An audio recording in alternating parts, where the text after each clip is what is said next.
everybody, welcome to Previews Reviews, coming to you from Stadium Comics, located in Shoppers World Mall in beautiful Brampton, Ontario. Here are your hosts, Kevin Hickey and Ricky Lima. Hey everybody, and welcome to this edition of Previews Reviews, which takes a look at comic books coming out in December 2012. I'm Kevin Hickey. And I am Ricky Lima. And Ricky, please tell the folks out there in YouTube land where this fine show is coming to them from. We're live from Brampton, Ontario, Canada. The crown jewel and the Queen's crown. The alcohol to Kevin Hickey's liver on Friday. No, sir. Whoa. You were the one who had too much alcohol.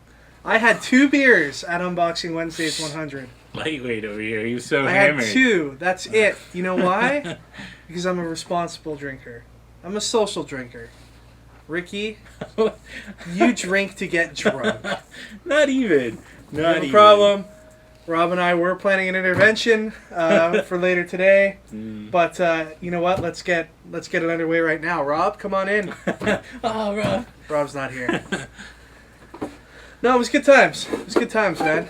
December 2012. Are we even going to be around to see the end of December 2012? We'll be around for like the first beginning parts, but then the world's going to explode. So basically anything we talk about that's coming out after, what is it, December 21st or 22nd? I think it's 21st. We should probably figure that out, write it down on the calendar so we know when the world's going to end. No. But yeah, basically anything that comes out after that, just you can fast forward it on this video. Just go right over it. We'll be dead. Yeah. Previews is the magazine that comic shops use to order their merchandise from. You can flip through this at your local shop and let them know what you want brought into the store. There's literally thousands upon thousands of different pop culture type merchandise in here. Way too much for any like normal store such as ours to carry. So it does really help us out when you look through it and let us know what you'd like us to bring in. Ricky, what was the last thing you got out of the previous catalog that you're proud of? The Watchmen toaster, even though it's not in yet.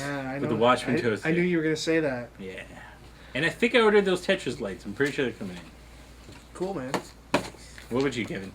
I don't buy things from my store. I just take. Oh, what about the DeLorean? Oh, that's true. I got the Back to the Future DeLorean out the Nice. catalog. Score for me.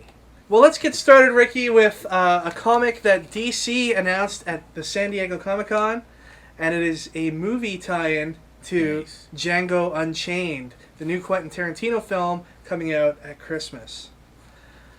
Oscar-winning writer-director Quentin Tarantino's latest epic film script is adapted for comics. The blood-soaked tale of a bounty-hunting dentist and his partner, a recently freed slave, in the post-Civil War South.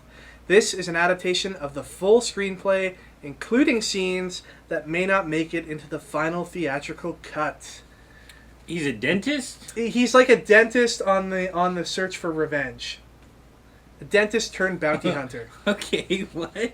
Yeah. Have you seen the trailer? No, I haven't. Oh, you should check it out. It actually looks really good. I'm a big fan of Quentin Tarantino's work, so I am excited, but... The bounty hunting dentist guy is the same guy that was the evil Nazi guy in Inglourious Bastards. Oh, nice. Christoph Waltz, who's an amazing actor. The role of Django is being played by Jamie Foxx. And then we have Leonardo DiCaprio is playing like the southern slave plantation owner that I guess is the antagonist of the film. So it's going to be awesome. I'm really looking forward to this comic. It's going to be a 5-issue miniseries, and it's going to be drawn by R.M. Guerra, who was the artist on Vertigo's Scalp series, which was a long-running title which looked at the gangster life on the reserve, which was pretty cool. I'm a little worried that it's an adaptation of the script, because then you could just read it and then not watch the movie and be like, I never liked it when they just straight up adapt it and it's nothing different. You're like, but what they're saying makes this adaptation different is Tarantino's taking the absolute first draft of his script before he made any changes to it or anything like that, and that is going to be the basis for this comic book. He says he has made some edits to this, a whole bunch of edits to the script after the fact, that you won't see in the comic, and conversely, there'll be scenes in this that you won't see. There'll be scenes in this comic that you won't see in the movie. Hopefully. I'd like to see him work on a comic. I'm surprised he hasn't really done that. Well, yeah, and I know he's super stoked about having this come out as a comic, but you're right, it would be cool to see him take on a popular character. What character would you want to see Tarantino write in comics? That's a good question. Maybe the Punisher. Punisher's probably the most obvious choice, but I think he could probably do like a good Fantastic Four. That might be interesting. Yeah, like a harder edge Fantastic Four. Or you know what? Defenders. Because they're like a ragtag group of like odd people all together. So Justice League International. Yeah. All right. Ricky, you take comic number 2. Comic number 2 is Mara, issue 1. Acclaimed creator Brian Wood and brilliant newcomer Ming Doyle bring you Mara, the story of an especially gifted woman in a sports and war-obsessed future. Young Mara Prince is at the top of the world, a global celebrity in a culture that prizes physical achievement above all else. After she manifests supernatural abilities on live TV, she becomes famous all over again for the worst reasons. Integrating themes of superpowers, celebrity worship, corporate power, feminism, and political brinksmanship, Mara takes a classic genre to new places. This book looks really interesting. Dude, I love volleyball so much. Like, during the Olympics, I was all over volleyball. Well, it is probably, like, one of the most engaging of sports to watch on television. It's just so intense, because, like, it's so, like, explosive. People are just jumping everywhere, hitting balls, and you're just like, whoa, man. Now, this artist, Ming Doyle, has worked on a title that you've probably read, Marceline and the Scream Queens. Yeah. She's worked on that series. She's also worked on Mystery in Space and Girl Comics for Marvel. And I gotta say, from the preview pages, it looks really awesome. It looks wicked. I'm excited. It's different than it's traditional. And I mean, it's superhero stuff. It's got volleyball. Now, Brian Wood has said that he came up with the idea for this story and this character during the whole public backlash over the New 52 and lack of a real feminine role model for readers of comics. See, but at the same time, if you make a strong female character as a response, as a response to something, then it's like it's disingenuous. You think? You're just like, I can see that. Hey, look at it. This girl's a strong female, but like, I've given you what you've asked for. Yeah. Like, it would have been better if he said this story needs a strong female character because this story needs a strong female character, right? Well, I'm sure that's what he means, but that definitely the way that it came across was it was kind of a response to that whole backlash. He's also drawing comparisons in this comic between the whole world of superheroes and the world of superstar athletes, and how they're kind of worshipped in the same way in their own universes. Mm-hmm. So we often look at athletes like those fine volleyball players that you watch during the Olympics and idolize them and put them on a pedestal. And it's supposed to be a commentary on all of that as well. Well, they're just good at what they do. I mean, I don't know, they spend a lot of time working at it. So it's interesting that the advertising copy states that this comic is set in a world where the culture prizes physical achievement above all else. Thank God we don't live in that culture. Ooh, yeah. Because I tell you, Ricky and I, we'd be on death row right now. It's true. They'd be like, boo. Oof, man. It's do you know in high school I didn't even take gym? No? Didn't you have to take it? We had to, but we had a course you called... got a, like, special exemption? No, we had a course called kinesiology that was a gym credit, but it was like about the body and stuff. The science of the body and stuff. That's where he learned. And that's where he learned all of his moves, ladies. And it was grade 12, so if I didn't pass this class, I didn't graduate. And I graduated. Nice. Good move, man.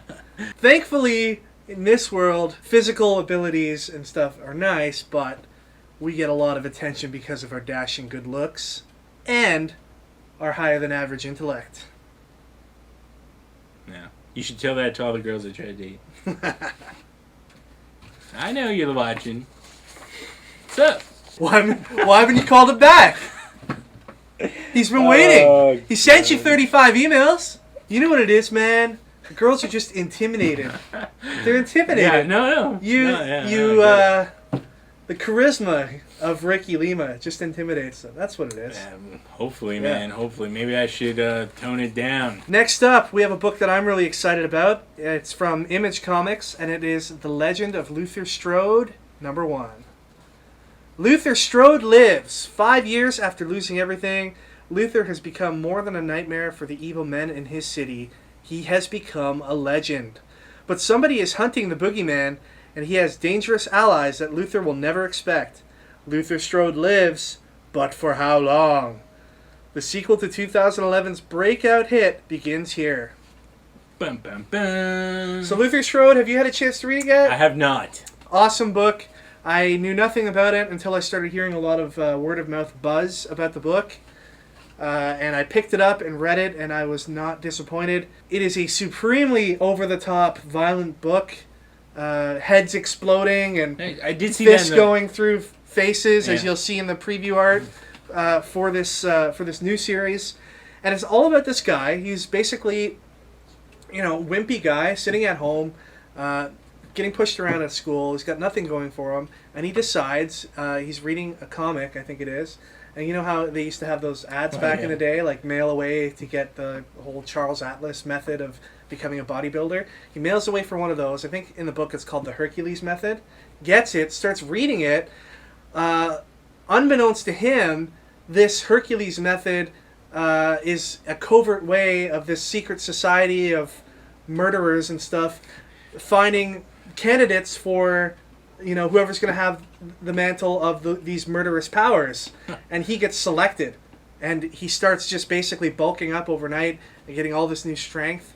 And it goes from there. And it's awesome. Sounds awesome. Yeah, you should definitely check it out. Check it out. It's got exploding heads in it. What more can you say? It's, as I said, it's super violent and action-packed. And the artist, Trad Moore, says about it, imagine if the Bourne Ultimatum was as violent as Ninja Scroll.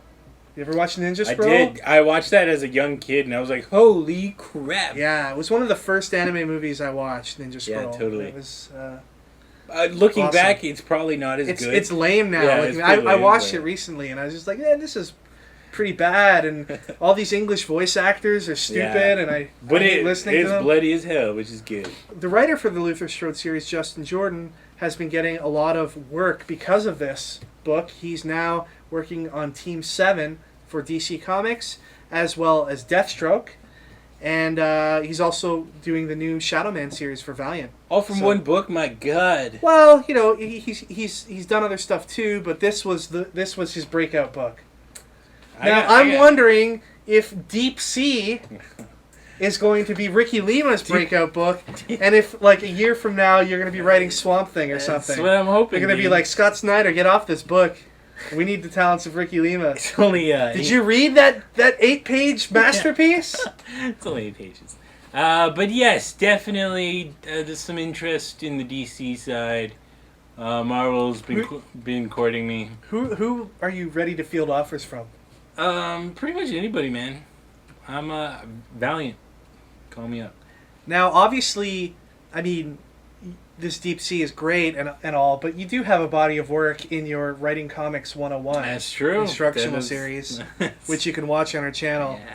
So, I mean, if any of the big publishers are just, wanting to see what Ricky's writing talents are like, all they need to do is oh, no. go and do check that. Writing Comics 101. That's not a good idea. But no, this book looks awesome. It does. All right. Up next, we have Deathmatch #1. Superhero battle royale you can't get from Marvel or DC. A powerful and mysterious supervillain has imprisoned the world's greatest superheroes, forcing them to fight to death until there is but one victor. It's kill or be killed as we settle the score on all hypothetical superhero matchups in the ultimate deathmatch. Deathmatch is a dark psychological deconstruction of the superhero genre that can't be missed. So did they make up their own superheroes that are based on other superheroes? Yeah, Paul Jenkins has said that he basically had to come up with his own universe of characters that he's just going to kill off one by one. So he spent all this time imagining these characters, and now he's just going to kill them all off. And I think his plan is to have one standing at the end as the ultimate, victor. That's cool, I guess. It's cool. Working here in the store, have you ever had somebody come in and be like, hey, who would win in a fight between Hulk and Superman? All the time. People are like, hey, man, who win? Hulk, Superman? I'm like, I don't know, the Hulk. And you say, oh, man.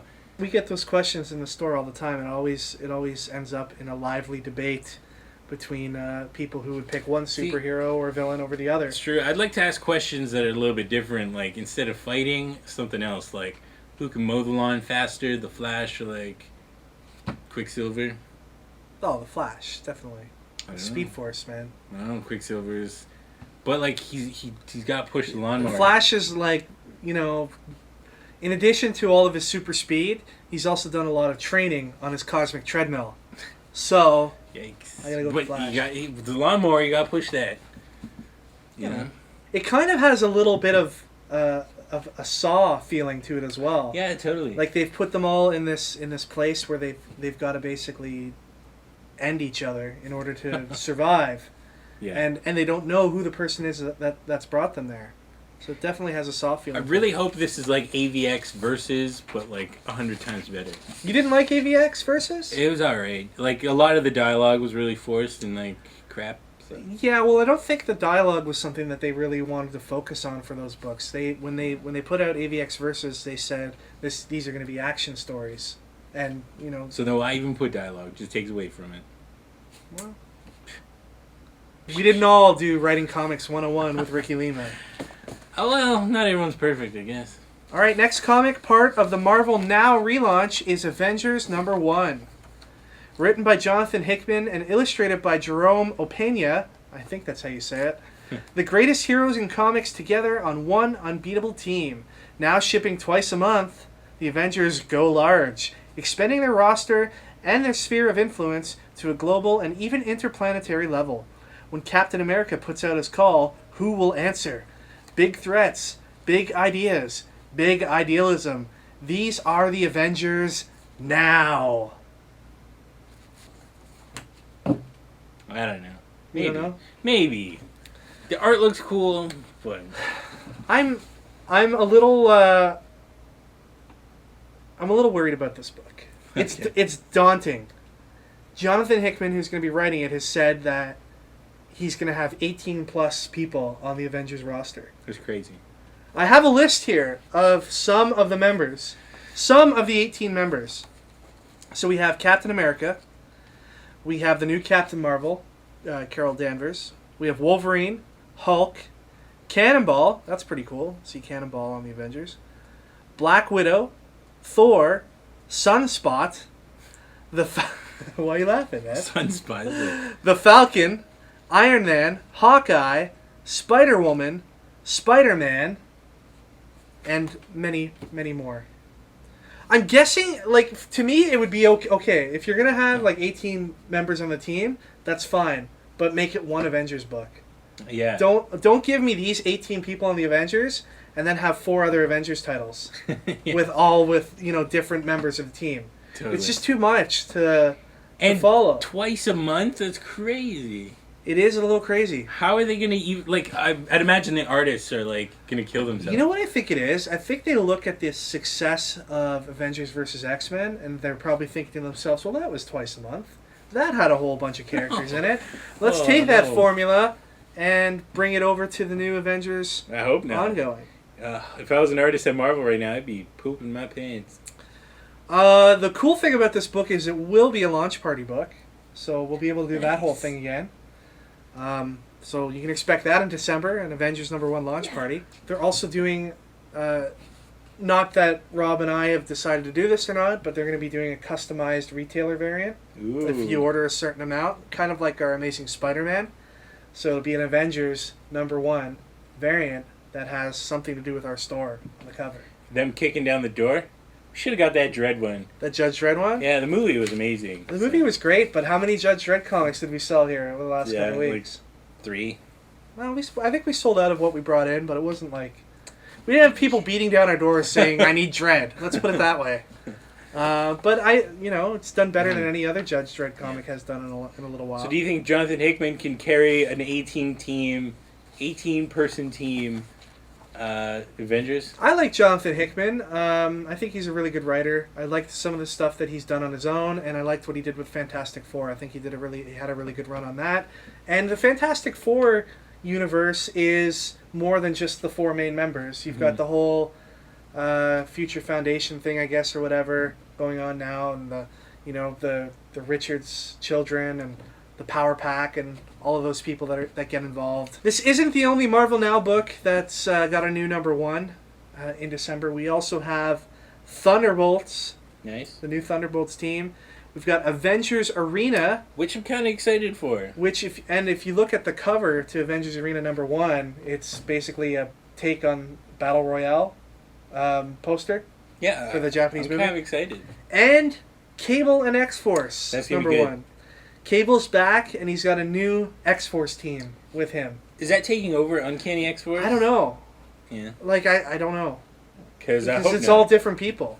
So. Yeah. But Cable's cool. I love Cable, so I'm interested to see where that goes. I don't know why they would get rid of Uncanny X-Force. It's been such a popular book. So good. So we'll have to see what happens. And lastly, from Marvel, we have Amazing Spider-Man issue 700. The final issue. The final issue of Amazing Spider-Man until they get to the next milestone. Until they get to like 750. Yeah. Or maybe 800. Then they'll flip back to the old numbering. Marvel. This is going to be written by Dan Slott. Art by Humberto Ramos. What do you think of that? Humberto Ramos is not very good. There will be a Steve Ditko unused Amazing Fantasy 15 art variant cover, which is really cool. So that's awesome. And plus there'll be some other variants as well. And it is the last issue. It's 104 pages and $7.99. Whoa. Don't you think it's sad that the last Spider-Man issue has Humberto Ramos' art on it? No, I think it's amazing. I think Humberto Ramos has been such a, Poor Spider-Man. Humberto Ramos has been such a crucial player in the whole Amazing Spider-Man history of the last 10, 15 years. So I think it's a fitting ending. Let's get Stan Lee back on this book. The question is, Ricky, who is going to be writing and illustrating issue 1 of what will inevitably be a Marvel Now Amazing Spider-Man relaunch? I don't know, man. Because the whole theme of Marvel Now has been, let's switch around creative teams and get people writing books that haven't written for certain characters and stuff before. Who do you get to write Amazing Spider-Man? Robert Kirkman. Quentin Tarantino? Yeah. Maybe Ricky Lima, after his Deep Sea 8-page comic. It's not gonna be that blockbuster. Hey man, you gotta start somewhere. Yeah. Robert Kirkman started with Battle Pope. Battle yeah, Pope. Man. That's amazing. You gotta go from there. The story arc for Amazing Spider-Man 700 starts with Amazing Spider-Man 698, which there's a lot of hype around that issue right now. It's going to be a major story that involves Dr. Octopus by the looks of it. So be on the lookout for that. Some honorable mentions for this episode: Avatar: The Promise. That's been a really popular book. I know a lot of people have been digging it. They're collecting all 3 volumes into one hardcover book. And is it going to be bigger too? I think so. Nice. It's got a $40 price tag, so I can assume that it is going to be a little bigger. The other books are so small. Yeah. It's unfortunate that it was in that format, but now is your chance to have all 3 of them in a hardcover, which is great. And Hellboy's back. Hellboy in Hell #1, written and illustrated by Mike Mignola, the original creator of Hellboy. Nice. As you know, Hellboy died a little while ago, and now we're going to learn all about his journey through hell. Nice. Hopefully he finds Wolverine and Sabretooth. Exactly. That'd be cool. Or Homer Simpson eating like donuts after donuts. You like donuts, do you? Have all the donuts in the world. All right, everybody. Thanks for watching this episode of Previews Reviews. It's been a slice, as they say in some industry somewhere. Stay tuned for our next episode, which will look at collectibles, statues, action figures, toys, all that cool stuff coming out starting in December 2012. Take care, everyone. Goodbye.